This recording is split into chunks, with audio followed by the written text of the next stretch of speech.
Assalamualaikum warahmatullahi wabarakatuh. Apa khabar semua murid-murid kelas Satria? Cikgu harap kamu semua dalam keadaan yang sihat-sihat sahaja. Okey, video kali ini adalah untuk subjek pendidikan Sains Sosial dan Alam Sekitar KSS MPK tingkatan 5. Kita masih lagi dalam topik 1 iaitu manusia. Kamu masih ingat topik 1.1 berkaitan dengan kehamilan?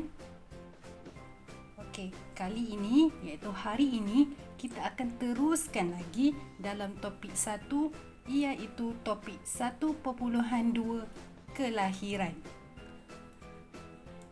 Okey, hari ini cikgu akan pergi sedikit mengenai topik 1.2 kelahiran. Ikutkan dalam topik ni, ada 4 subtopik yang akan kamu pelajari. Kamu boleh rujuk dalam buku teks topik yang pertama. Tapi hari ni cikgu nak pergi mendalami subtopik 1.2.1 iaitu apakah maksud kelahiran, dan subtopik 1.2.2 iaitu proses kelahiran bayi.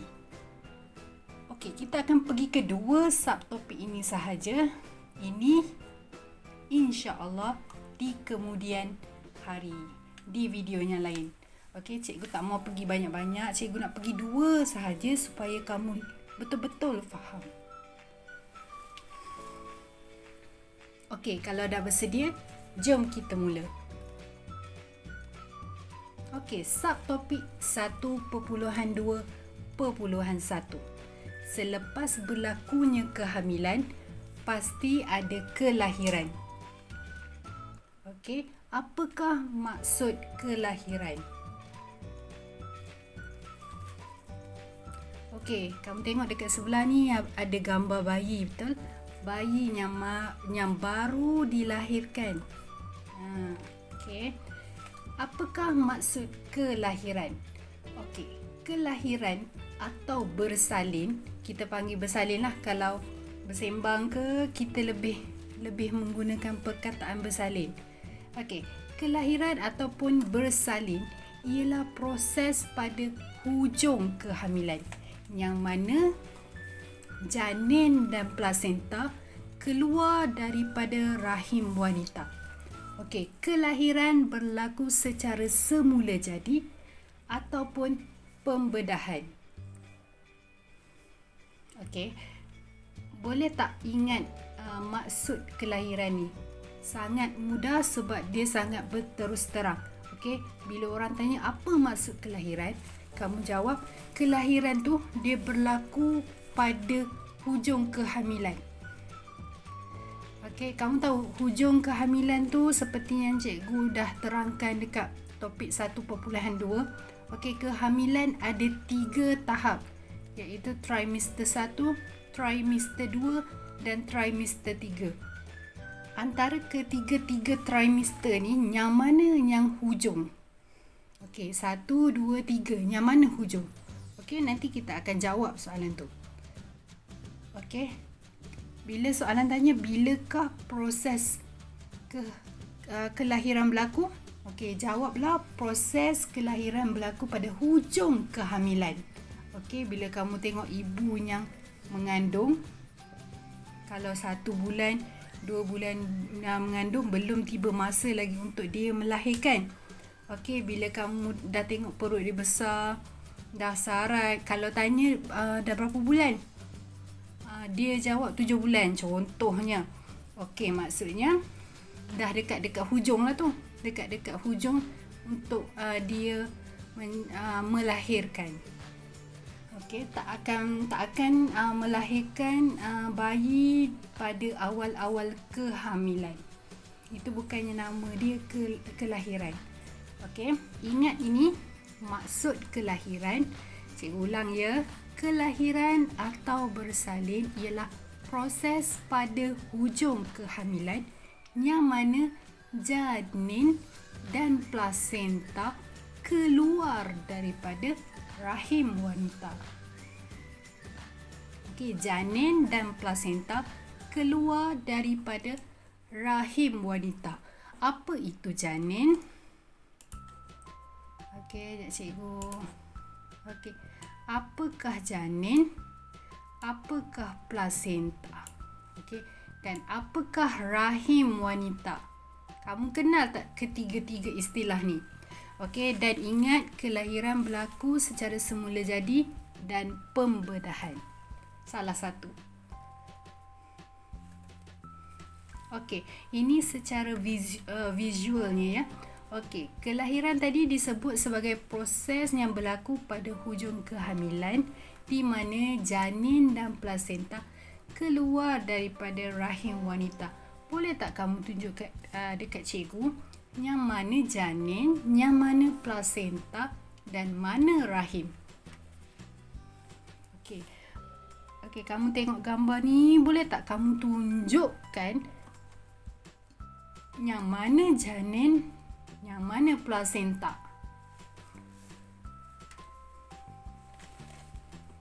Okey, boleh ya. Cikgu harap kamu cuba tunjuk perkataan ataupun mana bahagian janin. Okey, janin ialah bayi. Okey. Kita sebut bayi sebagai janin. Okey, ini adalah janin. Okey, apa pula plasenta? Plasenta ialah orang kata rumah bayi. Okey, di mana bayi ditempatkan dalam perut, dia duduk dalam rumah bayi. Okey, ini tali pusat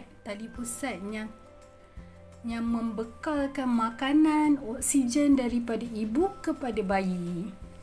Okey, semua ni akan keluar daripada rahim wanita. Kalau janin sahaja yang keluar, dia bukanlah kelahiran yang lengkap. Dia mestilah kedua-duanya, janin dan plasenta. Okey, janin ni kita sebut sebagai bayi ataupun dan plasenta ni kita sebut sebagai rumah bayi. Okey, kedua-dua ini keluar daripada rahim wanita. Kalau kamu tengok dekat dalam buku teks kamu, bahagian-bahagian organ pembiakan wanita, dekat sini tak ada pun rahim. Okey, rahim sebenarnya dalam istilah sains dipanggil sebagai uterus. Okey, uterus ni lah adalah rahim wanita. Okey, tengok ni. Ini ruang ini. Okey, jadi proses kelahiran mestilah janin dan rumah bayi ataupun plasenta ni keluar daripada rahim. Okey, keluarlah bayi tu melihat dunia. So itulah maksudnya kelahiran ataupun kita sebut sebagai bersalin. Okey, mesti keluar, bukannya masuk. Kalau masuk bukan maksudnya melahirkan. Okey, boleh ke faham? Cikgu harap kamu clear dekat sini. Boleh baca berulang kali. Boleh tanya cikgu balik kalau tak berapa clear ataupun tak berapa jelas. Tak ada masalah. Ataupun boleh tengok buku teks terus. Okey, next. Okey, 1.2.2. Bagaimana proses kelahiran bayi berlaku? Okey, ia bukanlah proses yang mudah. Prosesnya kadang-kadang tu mengambil masa yang lama, kadang-kadang mengambil masa yang sekejap je. Okey, tapi prosesnya sama je. Okey, ada soalan dekat sini. Okey, bilakah proses kelahiran berlaku? Macam cikgu cakap tadi dekat subtopik 1.2.1 tadi, dia kata kelahiran bermaksud proses yang berlaku di hujung kehamilan. Jadi, bilakah hujung kehamilan tu? Okey, proses kehamilan ada 3 trimester, iaitu trimester 1, trimester 2 dan trimester 3. Okey, yang mana yang hujung? Trimester mana yang hujung? Okey, boleh jawab tak? Boleh teka? Okey, yang hujung mestilah 1, 2, 3. Yang paling hujung lah. Okey. Jawapannya adalah trimester 3. Okey, trimester 3 ialah ketika kehamilan masuk minggu ke-38 hingga 40. Okey. Kehamilan kesemuanya ada 40 minggu. Jadi trimester 3 ni adalah trimester hujung, trimester terakhir dalam kehamilan. Semasa inilah proses kelahiran berlaku. Semasa inilah ibu-ibu yang hamil tu akan bersalin, akan melahirkan bayi. Okey, boleh ya. Ini maksudnya hujung kehamilan, trimester 3. Boleh ke faham? Okey, cikgu harap kamu semua jelas tentang ini. Okey, kita akan pergi ke proses kelahiran. Proses kelahiran ada peringkat pertama, peringkat kedua dan peringkat ketiga. Cuba kamu tengok gambar ke atas ni, ada perbezaan ya.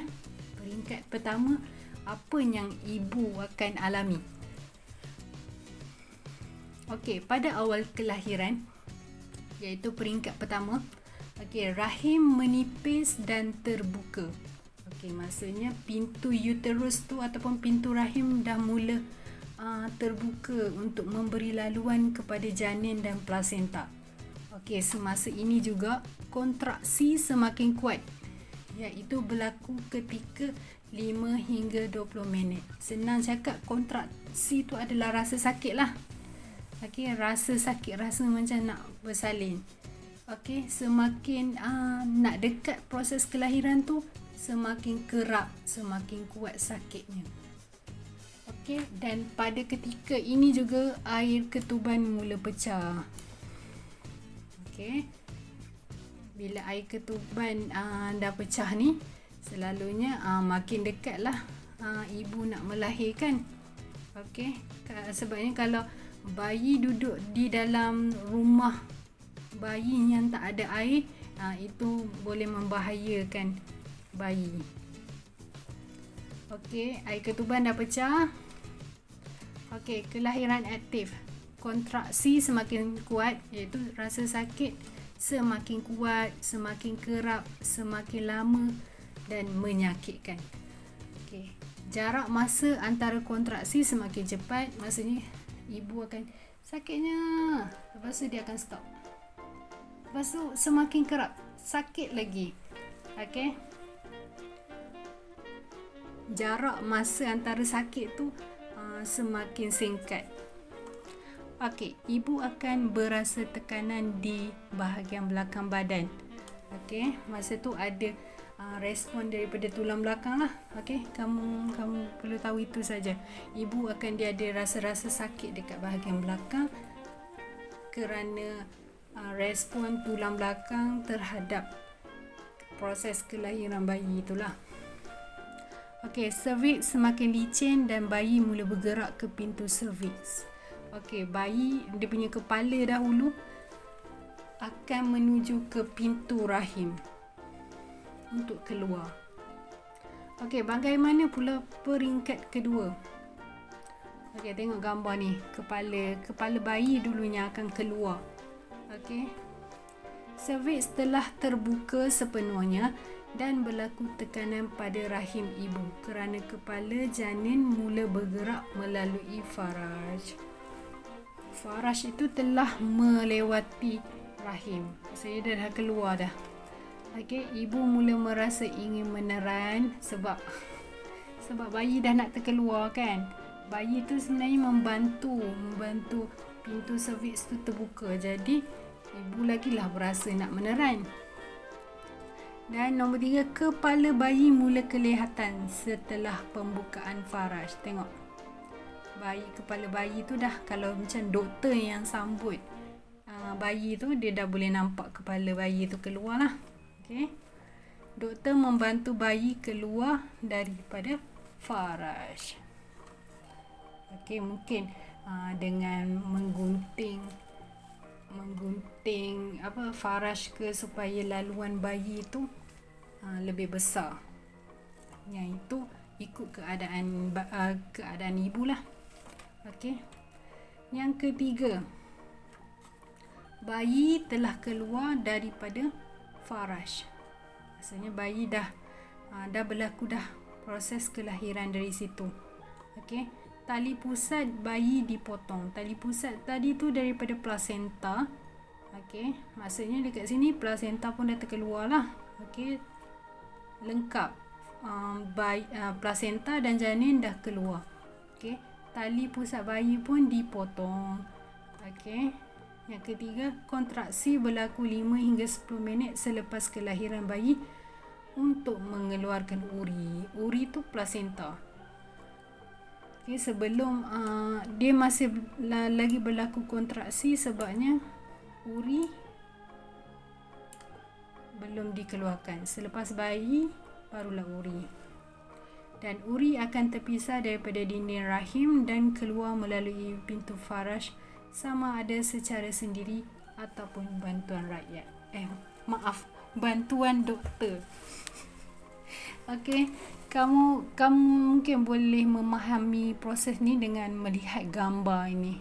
Okey, ni gambar peringkat pertama, kedua, ketiga. Okey, secara ringkasnya cikgu cakap peringkat pertama ni dia kebanyakan ibu merasakan sakit dan masa tu air ketuban pecahlah, maksudnya keluar daripada rahim ibu. Okey, bayi masih ada lagi dalam rahim ibu.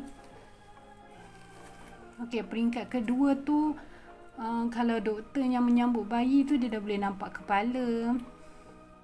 Dan masa ni lah ibu meneran untuk mengeluarkan bayi secepat mungkin. Dan ketiga ni proses memotong tali pusat bayi dan memisahkan uri daripada dinding rahim. Masa ni kedua-dua plasenta dan janin telah keluar daripada rahim ibu. Itu saja. Okey. Ada 3 peringkat.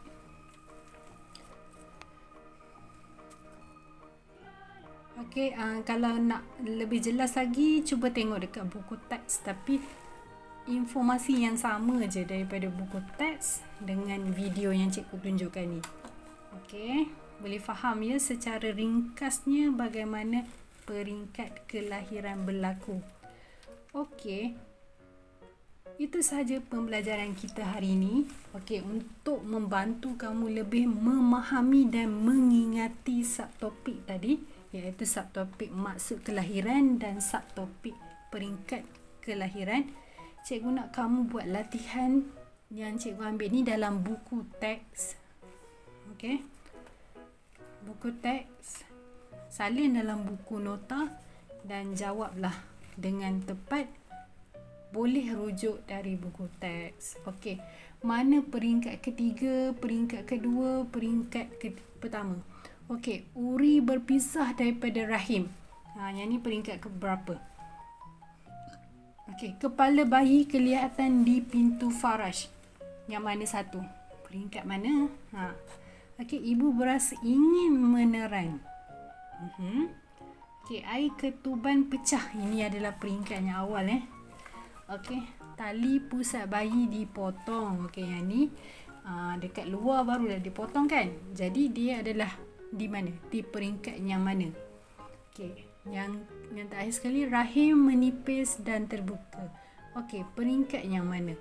Okey, cuma label ataupun cuma sesuaikan sahaja jawapan penyataan dan jawapan yang tepat. Senang sahaja. Okey, itu saja untuk hari ini. Okey, cikgu harap kamu dapat selesaikan aktiviti ini dengan segera ataupun dengan betul. Boleh hantar snap gambar latihan yang dah dibuat pada cikgu dalam WhatsApp group. Okey, kita jumpa lagi. Assalamualaikum warahmatullahi wabarakatuh.